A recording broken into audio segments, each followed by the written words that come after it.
നേരത്തെ ഞാൻ പറഞ്ഞു, മുതിർന്നവരെ ബഹുമാനിക്കൽ, അവരവർ മറ്റുള്ളവരോട് കാണിക്കേണ്ട വിനയം, ബഹുമാനം, അതൊക്കെ തങ്ങളുടെ വ്യക്തിത്വത്തിന് മാറ്റുകൂട്ടുകയോ ചെയ്യൂ എന്നുള്ളത് ചെറുപ്പത്തിൽ തന്നെ കുട്ടിയിൽ പകർന്നു കൊടുക്കണം. ഞാൻ എല്ലാവരുടെയും മേലെയാണ് എന്നൊരു ഭാവത്തിലല്ല കുട്ടി വളർന്നു വരേണ്ടത്. ആ ഒരു ചിന്ത കുട്ടിയിൽ ഉണ്ടാക്കുക എന്നത് ഏറ്റവും പ്രധാനമാണ്. ഏറ്റവും പ്രധാനമായിട്ടുള്ള ഒരു കാര്യം അടച്ചിടലല്ല, തുറന്നു വിടലാണ് പ്രധാനം. ഇതായിരിക്കണം കുട്ടികളോടുള്ള സമീപനം. തുറന്നു വിടുക എന്ന് പറയുമ്പോൾ മുതിർന്നവരുടെ ഒരു കണ്ണെപ്പോഴും ഉണ്ടാവണമെന്നുള്ളത് ശരിയാണ്.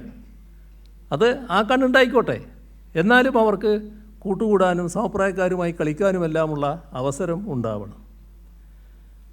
അപ്പോൾ അത്തരം കാര്യങ്ങൾ, ഒരുപാട് കാര്യങ്ങൾ നിങ്ങൾ പറയാനുണ്ട്, എന്നാലും ഈ ഞാൻ പറഞ്ഞു പോയപ്പോൾ ഇങ്ങനെ പറഞ്ഞു പോയി എന്ന് മാത്രമേ ഉള്ളൂ.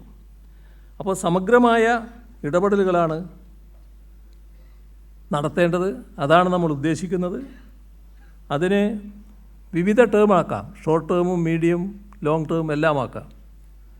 അത്തരത്തിലുള്ള ലക്ഷ്യങ്ങൾ മുന്നോട്ട് വെച്ചുകൊണ്ട് അവയ്ക്കനുസൃതമായ പ്രവർത്തനങ്ങൾ നടപ്പാക്കാൻ നമുക്ക് കഴിയണം.